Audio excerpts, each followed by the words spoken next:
सर्व राष्ट्रवादी काँग्रेसच्या कार्यकर्त्यांचं या ठिकाणी मी मनापासून स्वागत करतो, अभिनंदन करतो. 2-3 दिवसाच्याच नोटीसवर आपण सर्वांनी मोठ्या संख्येनं या ठिकाणी आपली उपस्थिती दिला. या मेळाव्यासाठी उपस्थित असलेले आपल्या विधानसभा मतदारसंघाचे अध्यक्ष चंद्रकांत नरवडे, माजलगाव नगरीचे नगराध्यक्ष सानभैया, धारूर नगराचे नगराध्यक्ष बाळाभाऊ जाधव, उडवणीचे नगराध्यक्ष केशवरावजी जगताप, डॉक्टर भगवानराव सरोदे, माजलगावचे तालुकाध्यक्ष संभाजीराव शिंदू, वडोलीचे तालुकाध्यक्ष बजरंगी साबळे, धारूरचे तालुकाध्यक्ष अमोलजी जगताप, कल्याणराव आबूस, लोकनेते सुंदरराव समोके, कारखान्याचे चेअरमन वीरेंद्र दादा, माजी नगराध्यक्ष लक्ष्मणराव शेखर, उपनगराध्यक्ष धारूर सय्यद शाकीर सर, ज्ञानेश्वर तात्या होरमाळे, परमेश्वर तिरके, डॉक्टर मनसुरदार, नासेर खा पठाण, नवाब भाई पटेल, डॉक्टर मयूर सावंत, शहराध्यक्ष धारूर नदीम भाई, शहराध्यक्ष माजलगाव यशवंतराव गायके, कांता पाटील नगर, नितीनजी शिंगारे, शिवाजीराव बडे, निळकंठजी भोसले, बाबासाहेब बडे, छगन जाधव, आबासाहेब गायकवाड, माजलगाव मतदारसंघातील आधार समितीचे सर्व सन्माननीय संचालक, खरेदी विक्री संघाचे संचालक, कारखान्याचे संचालक, विविध गावचे सरपंच, चेअरमन, वडवणीचे सर्व नगरसेवक, बाजार समितीचे सर्व संचालक, सर्व कार्यकर्ते बंधूंनो आणि तरुण मित्र, आज सकाळी आपण इथं राष्ट्रवादी काँग्रेसच्या कार्यकर्त्यांचा मेळावा ठेवलेला आहे, बीएलओचा मेळावा ठेवलेला आहे. त्यांना आपण बीएलओ नियुक्त्या केलेल्या आहेत, त्या सर्वांना आजच्या बैठकीचं आमंत्रण आहे. आणि त्यामुळं पहिल्यांदा मी जे काही या आपल्या महाराष्ट्रामध्ये आणि संपूर्ण देशामध्ये SRI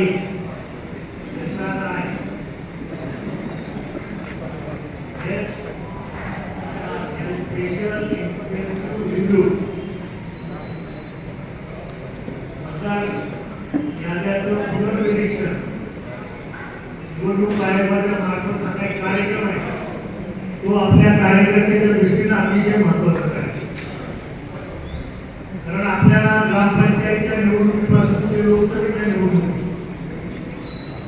ग्रामपंचायतची निवडणूक आपल्यासाठी महत्वाची, त्याचप्रमाणे पंचायत समितीची निवडणूक महत्वाची आहे, जिल्हा परिषदेची आहे, नगरपालिकेची आहे, विधानसभेची आहे आणि सगळ्यात महत्वाची लोकसभेची. अशा विविध निवडणुकीला कार्यकर्त्याला सामोरं जावं आणि ते सामोरं जाताना आपल्या बूथवरील यादी आपल्यासाठी चांगल्या पद्धतीने कशी करून घेता येईल, म्हणजेच आपल्याला मतदान करणाऱ्या माणसाचं नाव त्यामध्ये समाविष्ट असेल आणि आपल्याला विरोध करणाऱ्या माणसाचं नाव समाविष्ट नसेल, अशा दोन्ही पद्धतीनं आपल्याला ही व्यूहरचना आखायची. परमेश्वरराव तिरकेंनी सांगितलं की दुबार मतदार आहे. बीड जिल्ह्यातून मोठ्या प्रमाणात पुणे, पिंपरी चिंचवड, संभाजीनगर, अहमदनगर, नाशिक, मुंबई, ठाणे या ठिकाणी लोक कामानिमित्त गेले. त्यांचे मतदार चोरीने आपल्या ग्रामपंचायतीच्या निवडणुकीसाठी त्याला गावाकडे मतदान करता येतं आणि शहराच्या निवडणुकीसाठी महानगरपालिकेला किंवा नगरपंचायत परिषदेला मतदान करता येतं. परंतु आता कुठल्याही मतदाराचं नाव दुबार मतदार यादी राहणार नाही. तर एकाच ठिकाणी हे मतदान नोंदवावं लागणार आणि त्या दृष्टिकोनातून आपण इलेक्शनच्या वेळी जसं बाहेर गावच्या मतदाराची यादी तयार करतो तशी यादी आता आपल्याला तयार करायची आणि त्या बाहेर गावचे माणसांचं मतदान जास्तीत जास्त कसं आपल्या गावात राहील हे आपल्या विचाराचे माणसे त्यांचं मतदार यादीत समाविष्ट करायचं आणि त्याला जो काही पर्याय दिलेला आहे एकाच ठिकाणी मतदान ठेवायचं आपल्या गावाचं मतदान ठेवायचं याचा आपण विचार केला पाहिजे. हीच आज परिस्थिती नगरपालिका अंतर्गत माजलगाव शहराची ग्रामीण भागातल्या हजारो लोकांची नावं मतदार यादीमध्ये बघायला मिळतात. तसंच ग्रामीण भागातले जे मतदार बऱ्याच लोकांचं ते डोंगराच्या लोकांचं म्हणजे आमच्या त्या भागातून धंद्याच्या काही स्थलांतर झाले त्यांनी या ठिकाणी शेती घेतलेली आहे. अशाही लोकांचं नाव एकाच ठिकाणी कसं नाही ही काळजी आपल्याला घ्यायची. म्हणून हा महत्वपूर्ण कार्यक्रम प्रत्येक कार्यकर्त्यांनी याच्याकडे लक्ष दिलं. बीएलओशी संपर्क साधून काय काम आपल्या गावात चालू आहे, कोणाची नावं उघडली जात आहेत, कोणाचं नाव समाविष्ट होत आहे याची माहिती आपण ठेवलं हे आपल्या हिताचं आहे. भविष्य काळात ज्यावेळेस ग्रामपंचायती किंवा इतर निवडणुकीमध्ये आपलं खूप प्लस करून दाखवायचं. यासाठी कार्यकर्त्यांनी डोळ्यात तेल घालून हे कार्यक्रमाकडे लक्ष द्यावं आणि जास्तीत जास्त आपल्या विचाराचे मतदार की कसे त्या ठिकाणी मतदार यादीत समाविष्ट होतील हे या ठिकाणी पाहावं एवढी कळकळीची विनंती हे आजच्या कार्यक्रमाच्या निमित्तानं होती. त्या निवडणुकीचा पाया आहे हा मतदार यादी म्हणजे निवडणुकीचा पाया आहे. मतदार यादी जर आपण व्यवस्थित करून घेतली तर जर आजच लक्ष दिलं भविष्य काळामध्ये आपल्याला निवडणुकीसाठी त्याची फार मोठी मदत होईल. आणि दुसरा कार्यक्रम आपल्या पक्षाचे संस्थापक अध्यक्ष दिवंगत नेते अजितदादा पवार यांच्यामुळं हा पक्ष अस्तित्वात आलेला आहे. त्यांचं अकाली दुर्दैवी निधन झालं विमान अपघातात आणि आपल्या सगळ्यांना आपण सर्वजण आपल्या डोळ्यात पण त्यावेळेस आमदार होता की आता भविष्यात काय होणार, आपल्या पक्षाचं अस्तित्व राहतं की नाही इथपर्यंत काही लोकांनी मध्येच विलीनीकरणाची फार मोठी मोहीम राहत होती.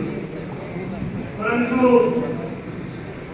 राष्ट्रवादी काँग्रेसच्या सर्व आमदारांनी 41 आमदारांनी ही ठाम भूमिका घेतली की दादाच्या पक्षात नेतृत्व हे सुरेंद्रबाईंनी करावं, महाराष्ट्राचं उपमुख्यमंत्री त्यांनी व्हावं, पक्षाचं राष्ट्रीय अध्यक्ष व्हावं आणि दादा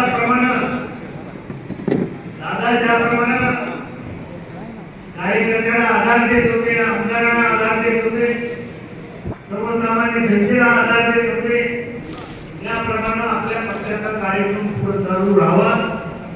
आज सुनेत्राबाईंनी आपल्या उपमुख्यमंत्री आपल्या पक्षाच्या राष्ट्रीय अध्यक्ष त्यांनी काम चालू केलंय. परंतु प्रत्येक आपल्याला माहित आहे प्रत्येक नवीन माणसाला अनुभव यायला थोडा वेळ लागतो. दादाची परिपक्वता, दादाचा धरारा, दादाचं काम करण्याची पद्धत ही फार वेगळी होती. तशी पद्धत त्यांच्याच पावलावर पाऊल टाकून सुरेंद्रबाईंनी काम करायला सुरुवात केलेली आहे. परंतु निश्चितपणानं काही अनुभव यायला थोडासा वेळ लागला.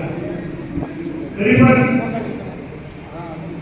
आमदारांना जो काही अनुभव येतो विचारशैलीचा तो पाहता लवकरच सर्वसामान्य कार्यकर्त्यांपर्यंत हे नेतृत्व उपलब्ध होईल आणि सर्वसामान्य माणसाचं महाराष्ट्रामध्ये जसं दादा काम करत होते तसं काम सुरेंद्र वहिनी करतील याच्याबद्दल माझ्या मनात शंका आहे. आणि म्हणून आपण सर्वांनी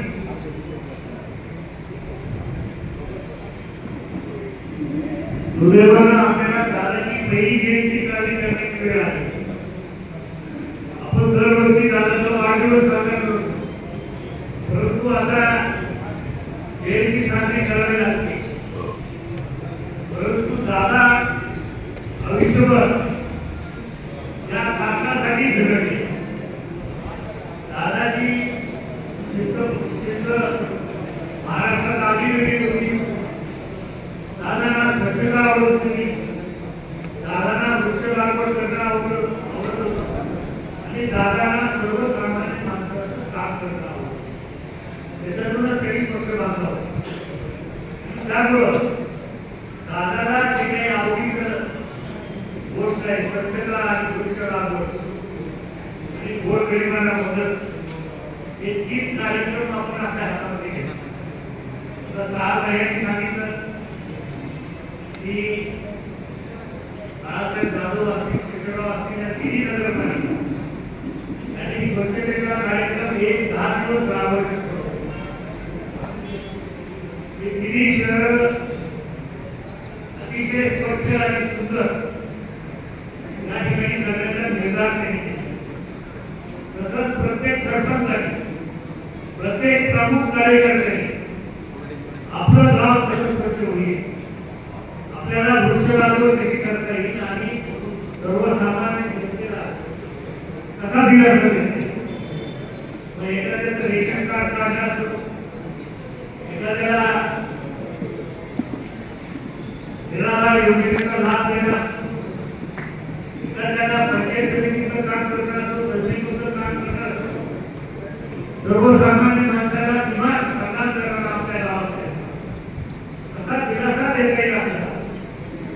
या जयंतीच्या निमित्तानं आधी दादाच्या माध्यमातून आपल्याला सर्वसामान्य माणसापर्यंत पोहोचायचं, सर्वसामान्य माणसाच्या घटना जाणून घ्यायच्या, त्यांचे काय प्रश्न आहेत ते जाणून घ्यायचे. कोणाचा हप्ता पंचायत समितीमध्ये आलेला असेल, कोणाचा अनुदान तहसीलमध्ये आलेला असेल, कृषी खात्याकडे आलेला असेल, या सर्व बाबीची यादी तयार करून तुमच्या परिणाम तुम्ही सुरुवात, तुम्हाला जर जमलं नाही तर माझ्यापर्यंत ती यादी निश्चितपणानं आपण त्याची दखल घेऊ. सर्वसामान्य माणसाची कसं थोडा दिलासा देता येईल या जयंतीच्या माध्यमातून आणि गाव स्वच्छ करून सर्वसामान्य माणसाला सुद्धा राष्ट्रवादी काँग्रेस पक्षाच्या कार्यकर्त्याची कशी ओळख करून हे आपल्याला या जयंतीच्या माध्यमातून करून दाखवायचं. आणि म्हणून निश्चितपणानं गेली 35 वर्ष मी या मतदारसंघाला राजकारणात, समाजकारणात काम करतोय. आपल्या सर्वांच्या सदिच्छेमुळं, सहकार्यामुळं, आशीर्वादामुळं मी भाजपला या मतदारसंघाचा आमदार म्हणून मागच्या 24 विजय झाला. माझा विजय नव्हता, तुमचा कार्यकर्त्याचा विजय. आणि परिस्थिती अशी निर्माण झाली होती की आपल्यावर चहूबाजूनी आपल्याला घेतलो. परंतु अशाही परिस्थितीमध्ये सर्व जाती धर्माच्या कार्यकर्त्यांनी जे काही मला प्रचंड असं सहकार्य केलं, त्याच्यामुळंच आचरणाला मी आमदार झालो. आणि मी माझ्या 35 वर्षाच्या राजकीय जीवनामध्ये या मतदारसंघाच्या शेतकऱ्याला शेतीसाठी पाणी मिळावं, शेतीसाठी वीज मिळावी, रस्ते मिळावे, आरोग्याच्या सुविधा मिळाव्या, चांगल्या इमारती सरकारी झाल्या पाहिजे, क्रीडांगणं झाली पाहिजे. जे म्हणून मला प्रत्येक गावासाठी, परिसरासाठी, आपल्या मतदारसंघासाठी करता येईल ते काम आधी आजही माझं चालू. आमदार फंडा असेल, विकास असेल, DPTC असेल, राज्य शासनाच्या योजना असतील, ते एशियन बँकेच्या माध्यमातून रस्ते असतील, बँकच्या माध्यमातून रस्ते असतील, नगरपालिकेसाठी मोठा विकास निधी असेल. आज माधवगाव शहरातील पाणी पुरवठ्याचं काम चालू आहे, दारूचं चालू आहे, पुरवठीचं पूर्ण झालेलं आहे, रस्त्याची कामं मोठ्या प्रमाणात होत आहेत. पुढं सांडपाण्यासाठी गटाराची योजना आपण प्रस्ताव दिलेले, ते काम भविष्यात आपल्याला करायचे. सर्व समाजासाठी चांगले समाज मंदिर तालुक्याच्या ठिकाणी झाले पाहिजे. ही जबाबदारी आता नगरपालिकेने स्वतःवर घेतलेली आहे. सर्व समाजाला न्याय या सभागृहाच्या माध्यमातून त्या ठिकाणी त्यांना एकत्रित येण्यासाठी एक माध्यम आणून पुरवणे आणि माधवगाव शहरात करता येईल, त्याच्यासाठी आपल्याला प्रयत्न. म्हणून मला या मित्रांना आधी काही बोलायचं नाही.